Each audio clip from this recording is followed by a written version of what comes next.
Hello， 大家好，我是金。上期说到饿狼以为是霸王餐，巧遇奇遇，结果可想而知。从昏迷中清醒后，又陷入了切割王和重臣的围攻。原来大众演的计划便是将饿狼打造成第二个怪人王，但首先他得活下来。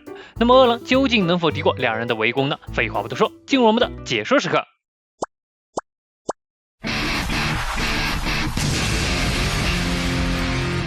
天色逐渐暗了下来，一道身影正伫立在高楼上，其他成员都被派出去了吗？那现在就是个好机会。原来正是跟踪大猩猩而来的僵尸男，嘴里正喃喃道：居然搬到这里了吗？是时候出击了。原来他一直都在调查进化之家，这个组织不仅和他有着很深的渊源，他还怀疑预言婆婆口中的地球危机，甚至怪人协会都是他们在背后操控。所以今天他就要亲手结束这一切。客人吗？请稍等一下。哼，既然伪装成卖章鱼小丸子了吗？我是不会上当的。喂，现在的我可是英雄，拥有不死之身。如果我告诉你我是实验体样本66号，你就能想起来了吧？你是来摧毁进化之家的英雄吗？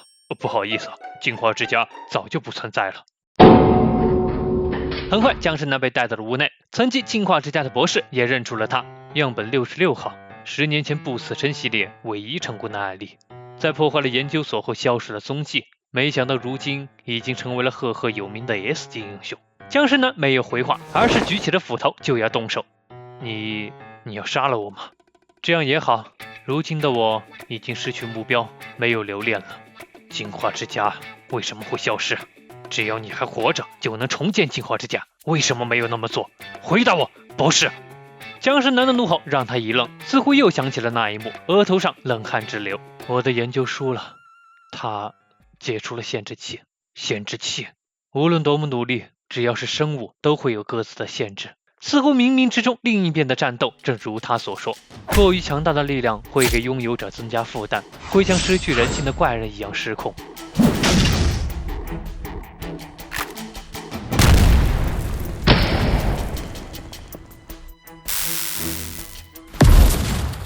所以神在设计生物的时候限定了成长范围，这个抑制成长的装置被称之为限制器。但是它已经超越了极限，解除了限制器。结束那个限制器，甚至可以摧毁你那固执的理念吗？难道说有一个人没有付出任何代价就得到了如此强大的力量了吗？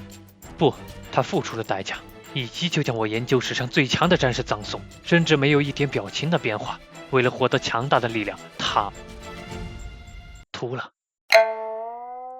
哼，无聊，我看是你脑子出问题了吧？把我制造出来的人居然成了这样一个小人物，真是令人失望。无视能力限制的秃子，我也认识好几个，不用成为怪人就拥有比怪人还要强大的力量。恐怕他的力量和你所想的完全是不同次元的。人类变成怪人是由于恶习或心理产生的欲望或情绪的爆发，在成长境遇等条件为契机，引发细胞发生异常，从而发生的突然异变。还有就是像我的研究那样，利用科学制造出来的，但这都只是变成了其他生物，并非限制器遭到破坏。曾经袭击了城市的海人族和宇宙人，从广义上来讲都被称之为怪人，拥有智慧的生物。而能与其对抗的英雄们，不管是生来拥有强大的资质，还是后天努力培养出来的力量，或是像你一样将身体进行改造获得的特殊能力，我们都一样，但他却不同。平凡的出生，平凡的生活，没有天赋的普通人，只凭努力破坏了限制器。你或许有一天会遇到他，他也是一名英雄。好了，还有什么其他想要问的吗？似乎这些高智商难题听僵尸男有点头疼。为什么是章鱼小丸子？我本来是打算做人体再生研究的，结果无限制制作章鱼腿的实验成功了。另一边战况稍微缓和了一些，两边都大致了解了对方的实力。这两个家伙和老头子比起来可差远了，区区一个人类居然这么强。我们还是2对1，你确实很强，本来只是打算玩玩的，算了，动手吧，接下来要动真格的了。无所谓，我已经看穿你们的行动模式了。饿狼一口吐掉嘴里那松动的牙，在地上竟然砸出了一个小坑。你们不会再打中我了。可就在这时，不远处似乎传来了奇怪的声音。只见一只淤泥怪抓着鼻涕熊走了过来。淤泥水母，你在这里做什么？看见了来人，饿狼这才想起来，这不就是他和金属球棒战斗的时候顺手打爆的怪人吗？混蛋，那件事和这个小鬼一点关系都……就在他分神的时候，切格王一刀斩在他背上，虫神也紧随其后。在这种情况下，稍作分神就会被敌人抓住机会。切格王手里的刀毫不留情地斩在饿狼身上。喂，上头下令让我们别杀他，现在说这些晚了，他已经死了。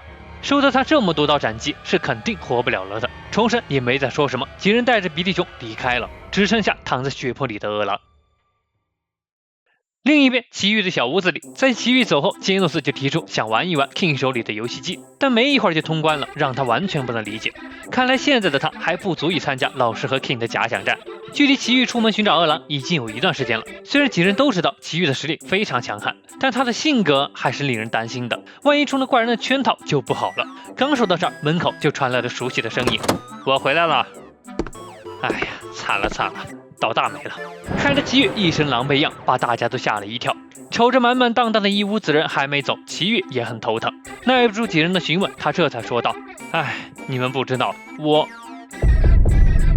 我的钱包丢了，里面还有6000日元呢。”好吧，几人都松了口气。但这时奇遇突然想起来，刚才从餐厅里着急逃票，不对，着急追人的时候，又把白菜忘在餐厅了。杰诺斯着急的表示：“我去收回来。”一旁的班古赶忙拦住他，他这副身体可扛不住了。看着两人紧张劲儿，不知道的还以为又是啥大危机呢。这时吹雪也回来了，手里正拎着那袋白菜。奇遇终于松了口气，今天本打算吃火锅的，没有白菜可不行。不过他似乎忘了，吹雪替他付上，正一肚子火呢。而一旁的杰诺斯看着对老师指指点点的吹雪，心里很是不解。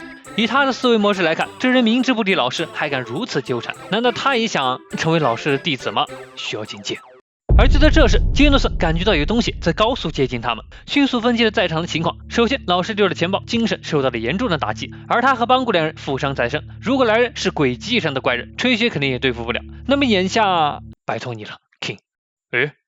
可谁知道没一会儿 ，King 领进来一个全身机甲的人，摘下头盔，原来是库塞诺博士，也就是改造杰诺斯的那位博士。原来是收到杰诺斯被破坏时的求救信号前来帮忙的，但是听说敌人都被奇遇解决了后，就来了兴趣。原来你就是杰诺斯的师傅奇遇吗？我是奇遇，请多关照。没想到杰诺斯居然找到了你这么出色的师傅，真是感慨万分呐。想当年我和杰诺斯，杰诺斯，有人来接你真是太好了。房间这么小，我们就地解散吧。再见了，库塞诺博士，请尽量说重点，别归纳在20字以内。不要这么说，我还带来了礼物，希望你能喜欢。是老师专用的强化配件吗？可是我全身上下都是肉啊，配件的话应该用不上。这是很难买到的优质牛肉。杰诺斯告诉我，你经常在超市买特价牛肉，这是感谢你平时照顾杰诺斯的小小心意。库塞诺博士，欢迎随时来我家玩。没想到奇遇转变这么快，一旁的吹雪都替自己之前说服他而感到羞愧。但实际上，奇遇只是正好要吃火锅，牛肉用得上。喂，你们不是也想留下来吃吧？刚才我已经说过了，无关的人就地解散。King 还有老爷子们都快回去吧。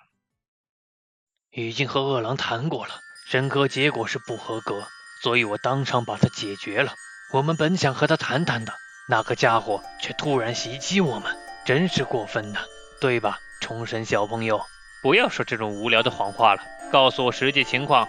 他嘴上说自己是怪人，一条腿却还留在人类那边，在我看来，就算拉拢进来，也是个不安因素。我们根据自己的判断处理了他，你有怨言吗？算了，那就辛苦你们了。如此说来，你早就猜到我们会厮杀了，所以才派我们两个去。什么嘛，大中眼小朋友也是坏蛋呢。饿狼，他真的死了吗？你好像觉得很遗憾呢。虽然没有确认，但应该是死了。虫神小朋友阻止的太晚了。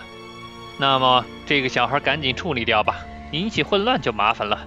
别这么说嘛，我也是为了能慢慢玩才把他带回来的。如果不偶尔发泄一下，说不定又会不小心砍了谁呢。已经没时间玩了。英雄协会的探测机器人已经顺着蜈蚣长老挖掘的通道找到了基地附近，很快英雄们就要来了。怪人们各自做好战斗准备吧。